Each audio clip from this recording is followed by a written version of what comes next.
पैरों को नहीं धोते, बिना पाँव धोए हुए मंदिर में या घर में प्रवेश करते हैं, ऐसे लोगों की श्रीहीन हो जाती है, उनकी संपदा से वह हीन हो जाते हैं। दक्षिण की तरफ मुंह करके कभी भी ना भोजन करें। लिखा है दक्षिणा विमुखे भूत्वा ना कुर्याद विष्णु पूजनम, ना भोजन करें और ना भगवान का पूजन करें। दक्षिण दिशा की तरफ बैठ करके मुंह दक्षिण की तरफ मुंह करके कभी भी उन्हें भगवत पूजन नहीं करना चाहिए। संख्य कृत्ता तो पानीयम मंत्र पूतम सुभाषितम। स्पष्ट लिखा है कि भगवान नारायण को शंख में जल भर के एक बार आप स्नान करा देते हो तो एक बार का वह स्नान पूरा 100 बार के स्नान के बराबर होता है।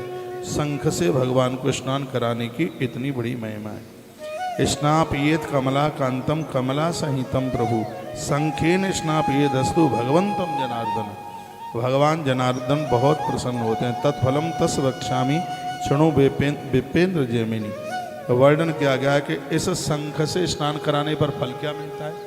अब ये पूछा कि भगवान को हम शंख से नहलाते हैं तो इससे फल क्या मिलता है, तो लिखा है विप्र गौ स्त्री भ्रूढ़ हत्या सुरा पानादि पातकई। जिन लोगों ने ब्राह्मण का धन खा लिया, गैया की मौत हो गई, स्त्री मारी गई, हाथ से भ्रूढ़ हत्या हुई, मदरा का पान किया, जुआ खेला, मांस खाया, इनको महाजघन्य अपराध कहा गया। विमुक्ता यात वैकुंठम। शंख से भगवान को स्नान कराने से इतने बड़े जघन्य पाप से यह जीव मुक्त हो जाता है। भुक्तो ही शकलम सुखम। संसार की सब वस्तुएं मिलती हैं उसे, और उसके तत्पश्चात जब दुनिया छोड़ के जाता है तो विष्णु भवनम गच्छति, उसे भगवान नारायण का धाम मिलता है। कि शंख से भगवान को स्नान कराने की महिमा। इसलिए तो मैंने इतनी बार आपको कहा है कि सबके घर में शंख होना चाहिए। जिसके घर में शंख होता है, जिसके घर में गोमती चक्र होता है, तो उसका घर सीधे द्वारका बन जाता है। जिसके घर में तुलसी होती है उसका घर बद्रीनाथ बन जाता है, श्री वृंदावन बन जाता है। ऐसा हमारे ग्रंथों में वर्णन है। जिसके घर में महादेव के ऊपर, मैं लिंग पुराण से थोड़ा बोल रहा हूँ, जिसके घर में भगवान शंकर के ऊपर रोजाना रुद्राक्ष की माला पूजा के बाद चढ़ाई जाती है, ऐसे लोगों को पर डे काशी में निवास करने का फल प्राप्त होता है।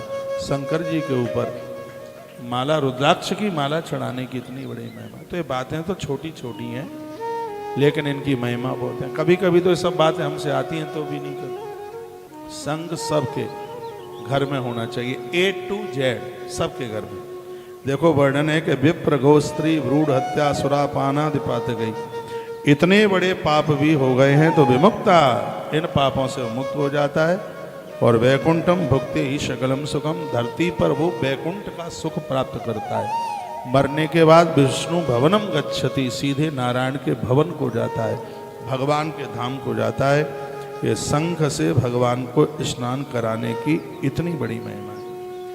अब कहा महात्मा जैमिनी ने कि महाराज ये बताइए, किसी के घर में मान लिया जाए शंख ना हो फिर तो क्या वो भगवान ना नलाए?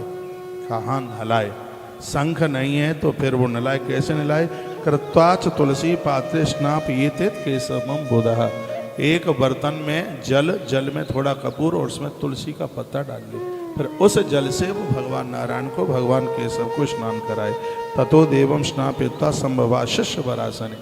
वर्णन किया गया भगवान को एक श्रेष्ठ आसन दिया जाए बैठने के लिए। और तुलसी चंदनस्तस्यै कुर्या सर्वांग लेपन। भगवान के पूरे शरीर पर चंदन का लेपन किया जाए। हम अपने भगवान की पूजा करते हैं तो ऊपर से नीचे तक चंदन से लपेट देते हैं। पूरे शरीर के ऊपर चंदन की लिपाई, पूरा चंदन ऊपर से नीचे तक लेपें। तुलसी काष्ठ संके तुलसी काष्ठ पंकेरा, यदि बन जाए तो तुलसी की लकड़ी भी चंदन में घिस करके फिर वह चंदन भगवान के ऊपर लगाइए। देहे पलेपन वो लगाइए। यह करोत जनस तस्य प्रसन्न सततम हरि। यदि कोई ऐसा करता है तो हमेशा के लिए भगवान जगन्नाथ प्रसन्न होते हैं। भगवान की बड़ी कृपा है कि संस्कृत पढ़ करके और हाल ही दिमाग में अर्थ उसका घूमता है और वही बात आपके बीच में रख देते हैं। तो वर्णन किया, यह करोत जनस्ता सा प्रसन्न सततम हरि। हमेशा, सततम हमेशा, ऐसा करने वाले के ऊपर भगवान प्रसन्न होते हैं।